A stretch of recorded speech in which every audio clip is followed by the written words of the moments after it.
할렐루야. 귀한 교회에 저를 불러주셔서 너무나 감사드립니다. 앞에 찬양 두 곡을 들으면서 제 뒤에 앉으신 분들을 못 보실 수 있는데 제가 손수건으로 2번 눈물을 닦았습니다. 너무 감동이 있었고, 저희 부민교회도 찬양을 잘하는데 제1영도교회가 더 잘하시는 것 같아요. 너무 큰 은혜 받았습니다. 감사합니다. 지금 점심 드시고 조금 피곤하실 시간이신데 말씀 듣기 전에 앞뒤좌우로 이렇게 한번 인사했으면 좋겠습니다. 제가 하는 말 잘 따라서 그대로 옆에 분들에게 하시면 돼요. 아름다움이 죄라면 당신은 사형감입니다. 이렇게 한번 인사하겠습니다.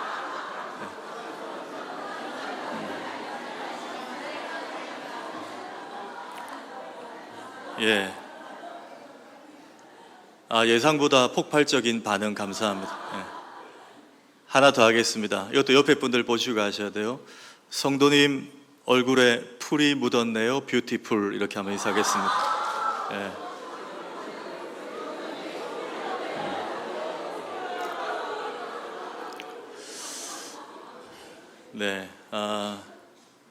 한 3분 정도 안 하신 것 같은데 화나신 거 아니죠? 갑자기 왜 사형시킨다 그러노? 막 이렇게 생각하시면 안 됩니다. 몇 해 전에 저희 교회에 한 80 가까이 되신 할머니 한 분이 등록을 하셨습니다. 근데 이분 사연을 들어보니까 평생, 어릴 때부터 평생 절에 다니신 분이에요. 절에. 4월 초팔부만 아니고 늘 그분들은 일요일이죠. 일요일마다 그렇게 절에 가시고 틈만 나면 친구하고 절에 가고 그렇게 하신 분이에요. 그분이 어떤 계기가 돼서 아마 우리 교회 전도팀을 통해서 이렇게 오셨어요. 한 주 예배 드리시고 2주 예배 드리시고 한 셋째 주, 넷째 주 정도 안 보이세요. 제가 보니까. 그래서 이제 우리 전도사님이 연락을 드려서 알아보니까, 여러분 저희 부민교회 위치 혹시 대략 아십니까? 부산 대학병원과 동아대 부민 캠퍼스 사이에 있는데 그 삼복도로 위쪽이 이제 아미동, 그리고 이제 또 저쪽으로 하면 초장동 이쪽이죠. 그 어르신이 아미동 높은 지대에 사시는 분인데 2번 오시고 3번째도 주일날 교회 내려오시는 길에, 이렇게 걸어 내려오시는 길에 그만 발을 접질러 가지고, 내리막길에서 발을 접질러서 넘어지셨는데 그리고 돌아가셨어요. 아니, 집으로 돌아가셨다고. 집으로. 한국말은 끝까지 들으셔야 됩니다. 집으로 돌아가셨어요. 집에 이제 화가 나가지고 돌아갔는데, 평소에 같이 늘 절에 다니시던 그 할머니가 옆집 사셨거든요. 그 할머니가 이제 그 일에 대해서 해석을 하셨는데, 네 교회 가서 그렇다는 거예요. 왜 평생 절에 잘 다니던 자네가 왜 갑자기 무슨 바람이 들어서 교회에 가가지고 그 화를 당하지 않냐. 여러분 안 믿는 분들은 그렇게 생각할 수 있잖아요. 재수 온 붙었다 이런 표현도 하시고.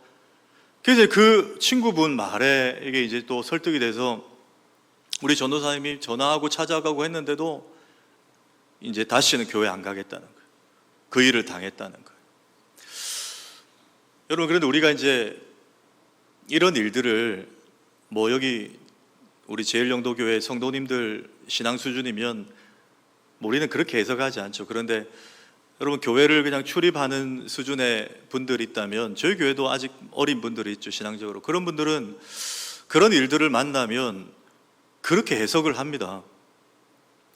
내가 예수 믿고 교회 다니면 웬만하면 좋은 일이 일어나야 되는 거 아닌가 말이죠. 왜 나한테 이런 일이 일어나지라고 해석을 해요. 멀쩡하던 분이 며칠 소화 안 돼서 병원 갔더니 암이라 그래요. 근데 교회 다니는데, 엄마 갔다 올게요 했는데 갔다 못 오는 일이 있어요. 사고를 만나가지고. 교회 다니는데 그런 일이 일어난단 말이에요. 근데 여러분, 이게 이상한 일이 아닙니다. 예수님께서 마태복음 8장에 배에 딱 올라타시니까 제자들도 따랐더니 그 배에 큰 노을이 일어나 물결이 그 배를 덮게 되었더라. 제자들이 먼저 탄 게 아니에요. 예수님이 타고 제자들은 따라 탔는데 그런 일을 만나는 거예요, 그 배에. 여러분, 아까 그런 할머니나 또 신앙이 없는 분들이 생각할 때는 예수님이 탄 배는 큰 폭풍이 그 배만큼은 피해가야 되는 거 아닙니까?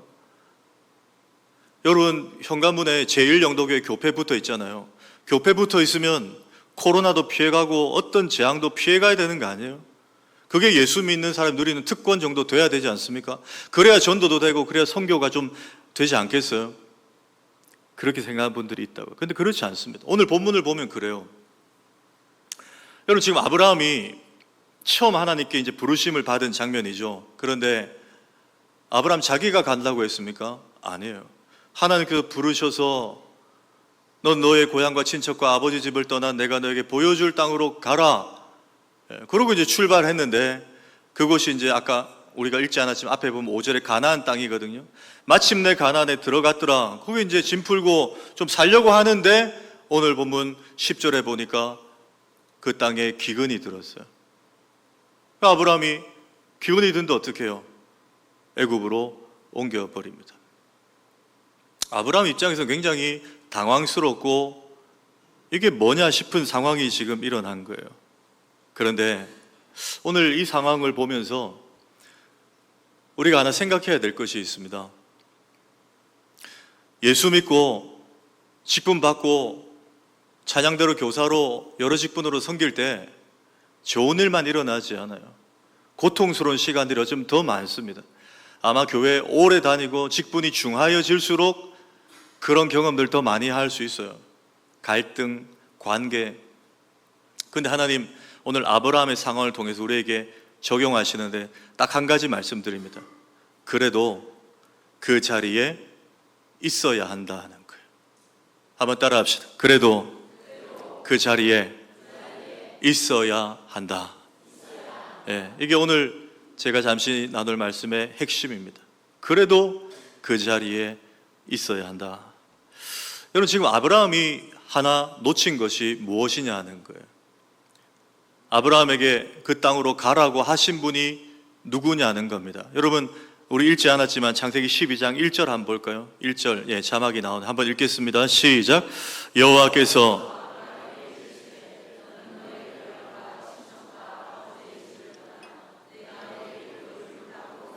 여러분, 주어와 마지막 서술어만 보시면 뭡니까? 여호와께서 가라 하셨어요. 하나님이 가라 하셨다고요. 여러분, 우리는 어떤 일을 만나도 이것만 생각하면 됩니다. 이거 누가 시켰냐는 거예요. 누가 나를 이 포지션에 보냈냐는 거예요.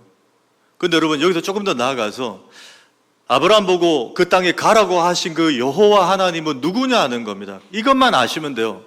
여러분, 3절 볼까요? 12장 3절 한번 더 읽습니다. 시작. 너를 축복하는 자에게는 내가 복을 내리고 너를 저주하는 자에게는 내가 저주하리니 땅의 모든 족속이 너로 말미암아 복을. 한마디로 하면 아브라함에게 가라고 하시니 하나님이 자기를 계시하시는데 그분은 누굽니까? 생사화복의 주권을 쥐고 계신 분인 줄 믿습니다. 그 하나님이 가라고 하셨어요. 그럼 여러분, 그런 하나님이 가라고 한 땅에 잠시 기근이 들어도 그 기근을 바라보지 말고 나를 보내신 하나님을 바라본다면 좀 더 버틸 수 있어야 됩니다. 왜? 생사화복의 주권을 지신 하나님이 그 기근도 해결하실 것이기 때문에 아브라함에게 그걸 바라보는 믿음이 얕았던 것 같아요. 여러분, 성경 중에 구약 성경 중에 4장짜리 성경이 있는데 혹시 아십니까? 룻기, 요나 4장짜리죠. 저 룻기서를 참 좋아합니다. 룻기는 2가지 패턴이 있어요. 하나는 한 가정에 대한 이야기, 또 하나는 실패하고 무너진 가정 속에서 그 혈통에서 누가 나옵니까? 예수 그리스도가 나오죠. 그래서 참 좋아하는 성경 중에 하나인데, 여러분, 그 룻기 전자 가정이라는 측면에 한번 보십시오. 남편이 엘리멜렉이고 부인이 나오미예요. 그렇죠? 근데 그 베들레헴 땅에 오늘 비슷하게 흉년이 듭니다. 여러분, 베들레헴이란 말의 뜻 아시죠? 베이트는 집이고 레헴은 빵이에요. 빵집입니다. 빵집에 빵이 떨어졌단 말이에요. 흉년이 왔다는 거는. 그런데 그 집의 가장인 엘리멜렉이 어떤 결정을 하느냐? 오늘 아브라함과 똑같은 결정을 해요. 모압 땅으로 이사를 가버립니다. 왜? 어려움이 왔으니까. 근데 여러분 여기서 하나 짚어야 될 것이 이 가정의 가장인 엘리멜렉의 이름의 뜻이에요. 여러분 성경에 엘이나 엘리가 나오면 여호와 하나님이 들어가 있는 이름이잖아요. 멜렉은 왕입니다. 엘리멜렉 그러면 여호와 하나님은 나의 왕이십니다라는 뜻이에요. 여러분 얼마나 좋은 이름입니까? 저희 교회도 그런 이름들이 많아요. 다니엘, 은혜, 신실, 여기도 계시죠? 신실 집사님. 네. 좋은 이름이 많아요. 성경적인 이름, 영적인 이름. 그런데 그 엘리멜렉이라는 분이 한 가정의 가장이 자기 집에 흉년이 오니까 하나님은 나의 왕이십니다라는 이름은 가졌지만 자기가 왕이 되어 선택한 게 모압이라는 땅으로 이사 가는 거였어요. 목사님, 모압으로 이사 가면 안 됩니까? 안 됩니다. 여러분 신명기 23장에 보면 하나님께서 모압과 암몬을 저주하시는데 이스라엘 백성들에게 너희는 절대 앞으로 영원히 모압과 암몬은 멀리라. 그들은 여호와의 총회에 들어오지 못하리라. 그 땅에 가지도 말고 그들과 교제하지도 말고 그들과 통혼하지도 말라. 하나님이 버리신 혈통이에요. 여러분 모압과 암몬이 어디서 난지 아시죠? 소돔 고모라에서 탈출한 롯과 롯의 딸들이 근친상간에서 나온 게 모압과 암몬 아닙니까? 하나님이 버린. 근데 거기로 엘리멜렉이 자기 부인과 아들 기론과 말론 데리고 간 거예요. 잠시 잠깐 흉년이 왔다고. 어떻게 됩니까? 하나님이 치시죠. 남편 엘리멜렉을 먼저 데려가십니다. 그리고 이방 며느리 롯과 오르바를 맞아들여요. 그 아들 기론과 말론에게. 그 일로 또 기론과 말론도 하나님이 데려가세요. 이제 그 나오미 부인 혼자 남았어요. 며느리들하고. 저는 룻기를 읽으면서 마음이 아픈 구절이 하나 있습니다. 바로 룻기 1장 6절이에요. 한번 볼까요? 그 여인이 모압 지방에서 나오미입니다. 여호와께서 자기 백성을 돌보시사 그들에게 양식을 주었다함을 듣고 지금 어디서 들은 거예요? 모압에 하나님 가지 말한 땅, 그 땅에 이사 가서 남편 죽고 두 아들 다 죽었어요. 이방 며느리 둘만 남았습니다. 자기랑. 근데 거기서 복음을 들은 거예요. 베들레헴 땅에 하나님이 다시 먹을 걸 주셨단다. 그 소식을 들은 거예요. 제가 왜 6절에서 마음이 아프냐 하면 조금만 더 베들레헴에서 하나님 바라보고 버티고 견뎠으면 남편 안 죽고 두 아들 안 죽었을 거 아닙니까? 하나님을 신뢰하지 못하니까 고난이 오고 고통이 오니까 하나님이 있으라는 땅을 쉽게 그냥 탈출하는 거예요. 한 가정이 철저하게 무너진 장면. 물론 하나님의 은혜로 4장 가면 결국 예수 그리스도를 그 혈통 가운데 주심으로 회복시키시지만 우리 제1영도교회 성도님들, 저는 소상히 다 모릅니다. 성도님들의 사연을 모르고요. 성도님들이 이 교회에 어떻게 오셨는지, 얼마나 여기에 다니셨는지도 몰라요. 그런데 아마 제가 추측할 수 있는 것은 대부분의 성도님들이 이런 생각을 가지고 있을 거예요. 내가 제1영도교회에 이렇게 다니고 있는 것은 첫째, 우리 강화구 목사님 말씀이 너무 좋고, 둘째, 교회가 예배가 너무 뜨겁고, 또 찬양대와 찬양팀이 너무 날마다 매주마다 아름다운 찬양이 흘러나오고, 우리 장로님들 권사님들이 늘 친절하고, 모든 것들이 교회가 따뜻하고, 이런 어떤 제가 표현한 것들이 다 팩트고 사실일 거예요. 그렇기 때문에 내가 이 교회를 선택했다, 내가 여기 다녀야 되겠다, 이렇게 마음을 먹었다라고 생각하는 분이 대부분일 거예요. 근데 여러분, 다 사실이에요. 틀린 말 하나도 없을 겁니다. 그런데 조금 더 깊게 들어가면 아닙니다. 목사님 말씀이 좋고 그게 예배가 좋고 찬양대가 좋아서 내가 여기 선택하고 지금까지 다니고 있다? 아니에요. 그건 다 사실이지만 그 동기는 아니라는 거예요. 뭐냐? 하나님이 모든 상황과 환경을 통해서 여러분을 제1영도 교회에 보내신 줄 믿으시기 바랍니다. 목사님 말씀이 귀에 들어오게 하고 교회의 분위기가 나로 하여금 힐링이 되게 하고 찬양대 찬양을 들을 때마다 내가 막 감격이 되고 저처럼 막 손수건을 꺼내서 눈시울을 붉힐 정도로 이런 예배의 감격이 있어서 내가 여기 정착한 게 아니고 이런 예배를 허락하신 분도 하나님이시고 특히 오늘 찬양위원회 찬양대와 찬양팀 섬기는 귀한 봉사자들도 마찬가지예요. 저도 음대를 나왔습니다. 성악을 했거든요. 그래서 주일 낮에 이렇게 찬양대, 찬양팀 하는 게 사실 육체적으로 쉬운 일은 아닐 거예요. 저희는 그렇습니다. 전공자들은 오전 2시, 오후 2시, 3시에 노래를 불러야 된다. 그러면 적어도 6시간 전부터 일어나서 막 목도 풀고 몸도 풀어야 되고 계란도 생계란 3개 먹어야 되고요. 막 그래요. 그게 여러분 미리 이제 예열이 돼야 되는 거예요. 주일 아침에 1부 예배, 2부 예배 찬양대를 한다. 쉽지 않습니다. 노래하는 것만 쉽지 않은 게 아니에요. 교회들마다 봉사하다 보면 저는 그런 얘기를 들어요. 아마 지금 또 연말이 다가오는데 연말만 되면 찾아오셔서 이렇게 말씀하는 분이 있어요. 목사님, 저 내년에 찬양대 안 할랍니다. 교사 안 할랍니다. 딱 예배만 드리랍니다. 근데 그러면서 하시는 말씀이 저 예수님 때문에 상처받았어요 하시는 분 아무도 없습니다. 다 누구 집사 때문에, 누구 때문에, 같이 일하던 사람들 때문에, 그 말 한마디 때문에 상처받아서 못하겠다는 거예요. 여러분, 그런데 한번 생각해 보십시오. 우리 찬양대, 찬양팀, 그리고 교사, 또 여러 군데 섬기는 우리 성도님들 생각해 보십시오. 이거 내가 좋아서 시작한 겁니까? 내가 은사 있고 내가 노래 잘하고 내가 달란트 있어서 시작한 것 같습니까? 천만의 말씀. 그 달란트와 은사를 주신 분이 하나님이십니다. 여호와께서 가라 하셨어요. 여호와께서 제1영도교회 가라. 여호와께서 거기서 지휘해라. 여호와께서 거기서 반주해라. 거기서 찬양해라. 소프라노 해라. 알토 해라. 베이스 해라. 테너 해라. 찬양 인도해라. 여러분, 이 신앙이 회복되셔야 돼요. 그러면 웬만한 어려움이 와도 안 떠납니다. 저 사람 내가 불편하다고 왜 내가 이 일을 안 해? 왜? 이 일은 하나님이 나에게 맡겨주신 건데. 맞습니까, 여러분? 맞습니까? 여러분, 이 신앙, 이 초심 회복하시길 축복합니다. 여호와께서 맡기셨어요. 내가 너희들의 찬양을 듣고 싶다는 거예요. 내가 너희들의 경배와 찬양을 받고 싶다는 거예요. 내가 워십을 받고 싶다. 하나님이 시작하신 일입니다. 근데 왜 우리는 우리에게 사정이 생기면 쉽게 그 자리를 떠납니까?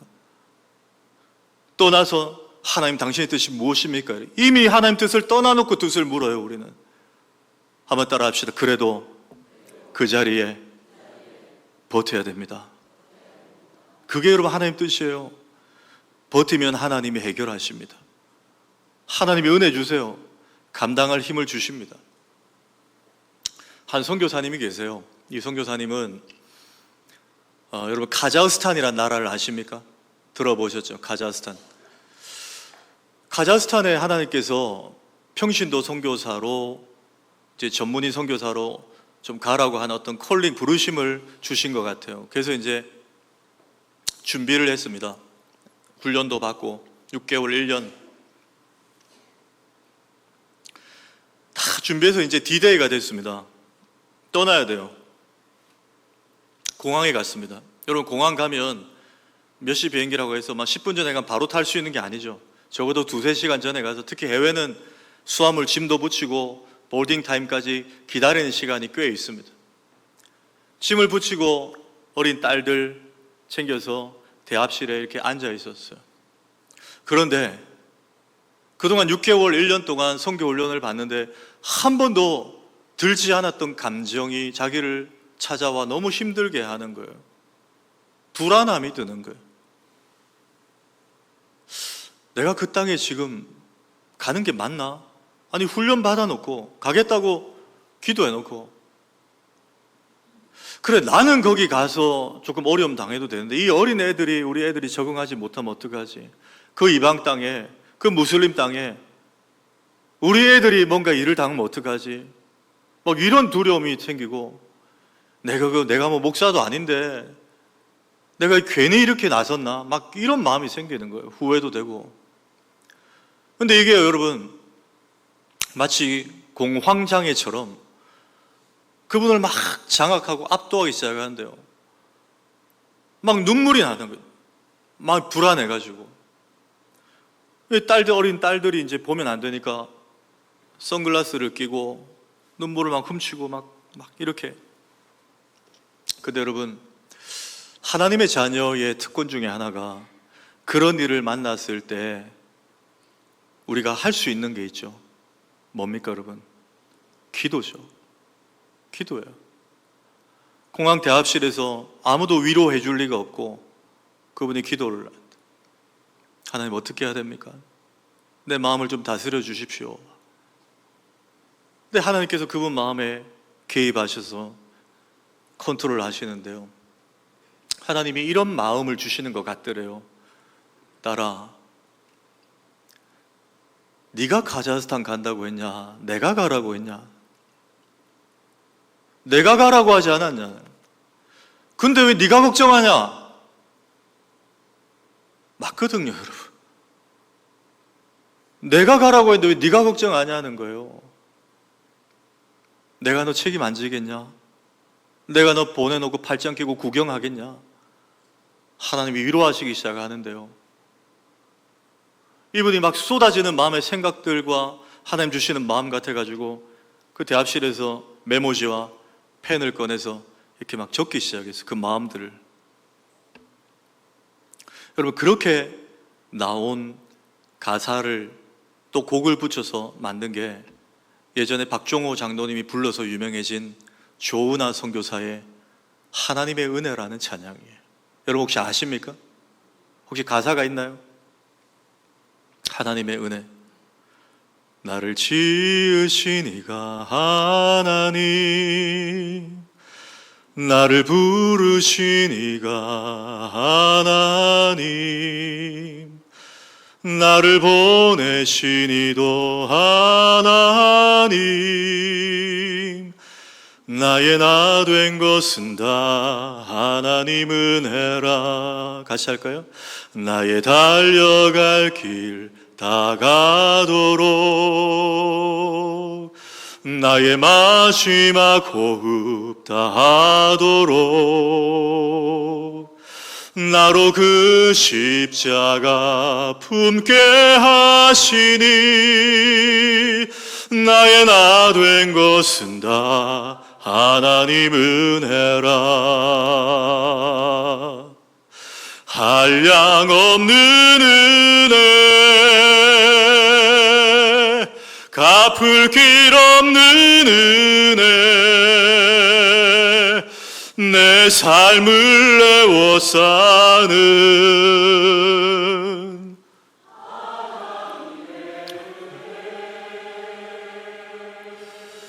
나 주저함 없이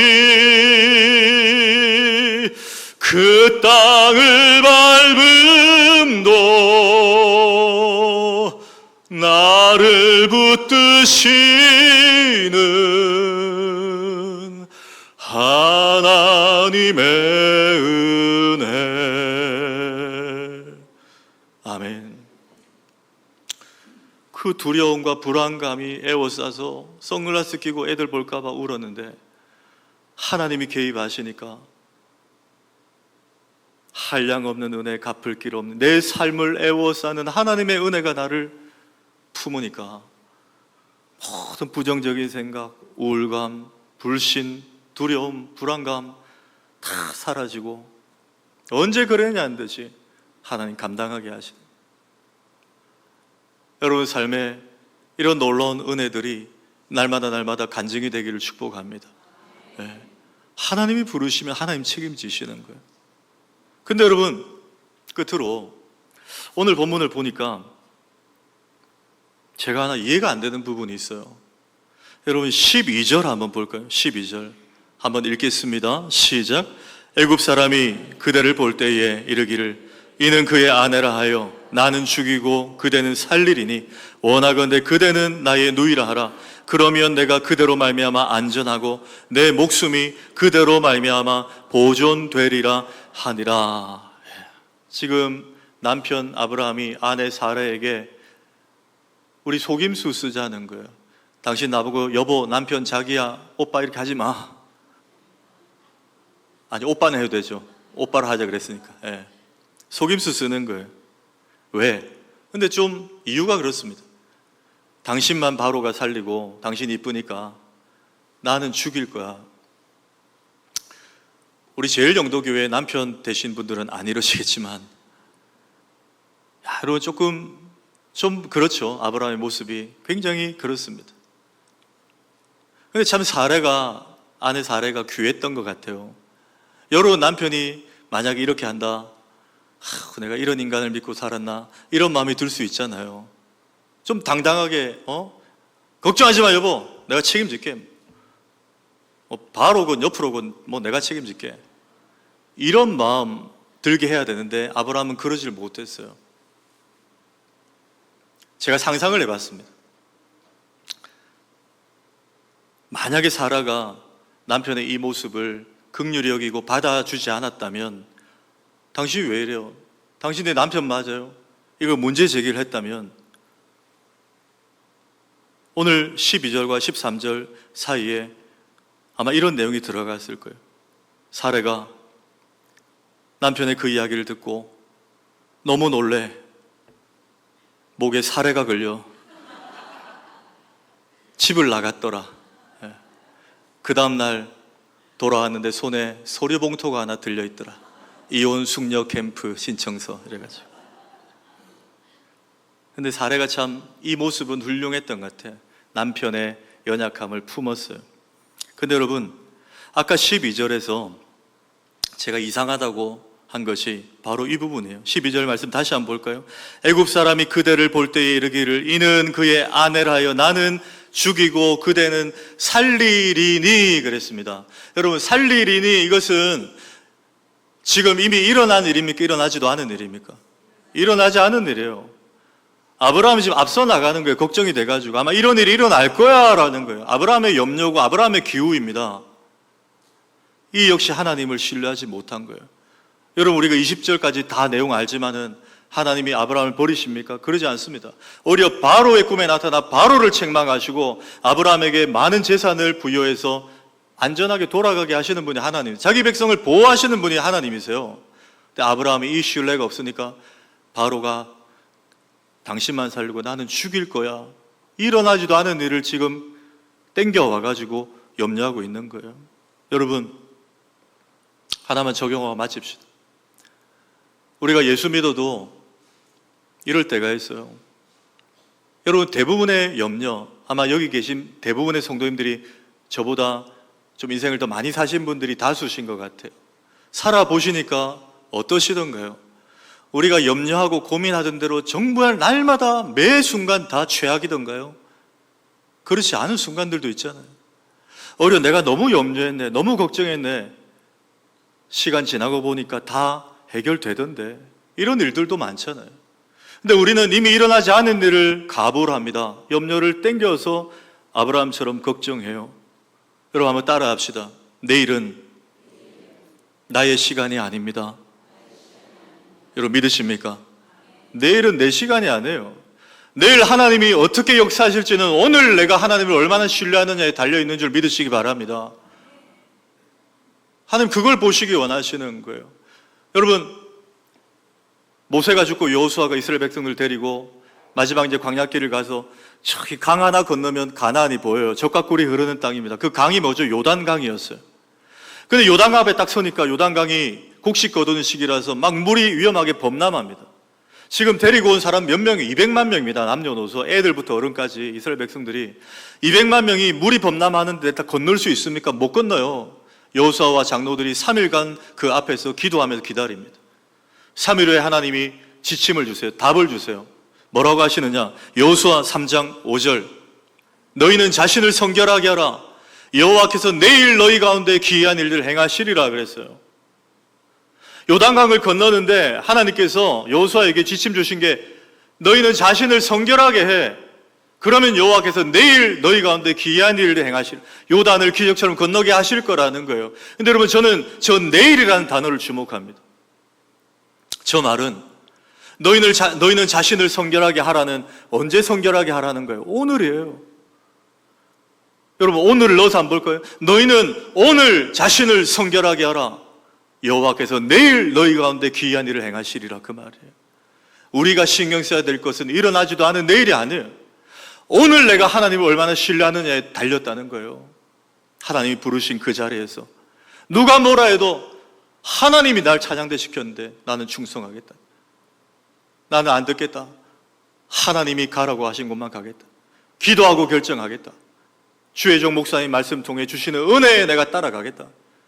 왜? 하나님이 나를 부르셨는데 나는 오늘 예수 제대로 믿겠다. 내일은 하나님이 책임지신다. 이 얘기 드리고 마치겠습니다. 최하진이라는 선교사님이 계세요. 너의 인생을 주님께 걸어라는 책을 선교사님입니다. 이 선교사님은, 요거는 좀 이따 띄워주십시오. 예. 이 선교사님은 카이스트 교수를 하신 분인데, 우리가 아는 스카이 대학교의 교수를 더 하실 수 있는 분인데, 하나님 부르심이 있어서 중국에 가서 교육 선교를 해야 되겠다. 중국이 아직 공산권이 있고 교회가 자유가 없으니까 교육원을 세워서, 센터를 세워서 교육을 통해서 전도를 해야 되겠다. 그래서 이제 재원을 준비하고 중국으로 간 분이에요. 갔는데 건축을 해야 될 거 아닙니까? 센터를 쳐야 되니까. 서류나 재정을 다 준비했어요. 그리고 중국의 관공서에, 관할 관공서에 갔는데요. 이 공무원들이, 중국 공무원들이 그냥 무시하는 거예요. 서류를 냈는데도 옆 창구로 가, 옆에 갔는데 또 옆으로 가라. 중국이 얼마나 땅이 넓습니까? 계속 옆으로 보니 나중에 또 2층으로 가라. 2층에서도 옆으로 보내고 또 3층으로 가라. 반나절을 뺑뺑이를 돌리는 거예요. 뭔가 이상하다 싶어서 먼저 중국에 와 있던 선배 한 분에게 전화를 걸어 물었어요. 이렇게 하는데 내가 뭐 잘못한 겁니까? 그랬더니 그 선배가 하는 말이, 최 교수, 중국은 아직 관시 문화가 있어. 여러분, 관시 들어보셨습니까? 혈연이 아니면 봉투를 좀 찔러줘야 공무원들도 일을 일사천리로 진행을 해주는 그런 정서가 아직 일부 있다는 거예요. 그 얘기를 듣고 고민이 됩니다.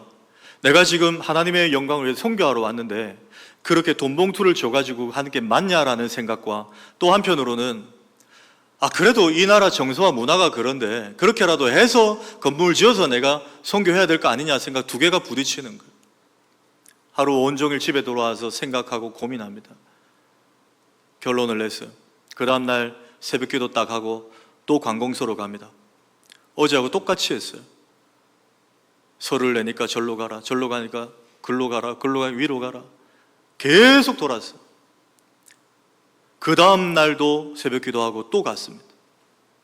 아까 내 인생을 주님께 걸어라 그 책에 보면 28일 동안 갔대요. 이렇게 안 놀라시는 여러분이 더 놀랍습니다. 여러분, 끈기가 대단하지 않습니까? 돈 봉투 하나도 안 들고 28일 딱 가니까 28일째에 그 중국 공무원들이 자기들이 지쳐가지고 도장을 찍어 주더랍니다. 할렐루야! 근데 그 책에 보니까 좀 전에 자막 띄워주실래요? 162페이지에 이분의 간증이 담겨 있어요. 그 일을 겪고 나서 하나님이 자기에게 주신 은혜를 이렇게 적었어요. 내가 너에게 원하는 게 뭔지 아느냐? 네가 학교를 지어 나를 위해 일하는 것, 그것도 물론 중요하지만 내가 원하는 것 그것이 아니다. 내가 너에게 원하는 것 딱 한 가지다. 바로 나에 대한 절대 신뢰이다. 네가 나만 의지하면 다른 모든 일은 뒤따라온다. 이분이 이걸 깨달은 거예요. 가보지 않은 길에 대해서 그 사람이 또 힘들게 하면 어떡하지? 그 일이 또 무너지면 어떡하지? 뭉개지면 어떡하지? 우리가 신경 쓸 거 아니에요. 하나님 보내신 자리에서 우리는 하나님 바라보고 충성하면 되는 거예요. 말씀을 맺습니다. 저는 저희 고신교단에서 자랐어요. 저희 부친도 고신교단의 한 교회 원로 목사이시고, 저희 외할아버지도 저희 교단에 이제 목사님이신 지금 이제 소천하셨어요. 그런데 외할아버지가 저 연산동에 동원교회를 개척하시고 지금은 그 교회가 사직동으로 옮겨서 합동측으로 넘어갔는데 동원교회를 개척하시고 목회를 하시고 이제 은퇴를 하시고 원래 폐렴이 좀 있으셨는데 은퇴를 하신 후에 폐렴이 이제 악화가 돼서 폐암이 된 거예요. 제가 다른 지역에서 대학을 다니고 있을 때인데 어머니가 연락이 왔어요. 할아버지가 위독하시다. 지금은 그 병원이 운영을 안 하는데 저기 남산동에 가면 심내병원이라고 있습니다. 심내병원. 거기에 입원을 해 계셨어요. 제가 이제 열차를 타고 내려와서 할아버지를 마지막으로 뵈러 갔습니다. 여러분 혹시 주변에 가족 중에라도 폐암 환자 혹시 보신 적 있으시죠? 목소리가 안 나옵니다. 거의 모기 목소리가 나요. 그 몸은 앙상하게 말라 있습니다. 제가 들어갔더니 누워 계신 채로 손으로 이렇게 오라는 거예요. 병상으로. 아마 마지막 말씀을 하시는갑다 싶어서 갔습니다. 제가 귀를 할아버지의 입 옆에 가까이 댔어요. 그랬더니 할아버지가 똑같은 문장의 말씀을 딱 2번을 반복을 하셨습니다. 현명아, 훌륭한 큰 목회자 되라고 하지 않으셨어요. 뭐라고 하셨느냐? 현명아, 예수 잘 믿어라. 예수 잘 믿어라. 일평생 교회를 개척하시고 목회하시고 암을 얻어서 70대 초반에 세상을 떠나기 직전에 할아버지가 얼마나 많은 할 말이 많았겠습니까? 그런데 손자에게 마지막 남기신 말은 예수 잘 믿으라는 거예요. 여러분 지금 생각해야 될 많은 일들이 있습니까? 신경 쓰이는 상황들이 있고 사람들이 있나요? 교회 헌신하고 봉사할 때 여러 가지가 좀 혹시 내 생각과 다르고 불편합니까? 그것조차 내일의 일입니다. 하나님께 맡기십시오. 하나님이 여러분에 바라는 것은 오늘 부르신 그 자리에서 찬양하는 거예요. 오늘 부르신 그 자리에서 최선을 다해 섬기는 것입니다. 그게 예수 잘 믿는 거예요. 그렇게 할 때 하나님이 우리 제일영도교회를 책임지고 더 크게 부흥케 하실 줄 믿습니다. 여러분을 크게 사용하실 줄 믿습니다. 그 은혜와 결단이 우리 찬양위원회와 우리 모든 성도님들에게 임하시기를 주의 이름으로 축원합니다. 우리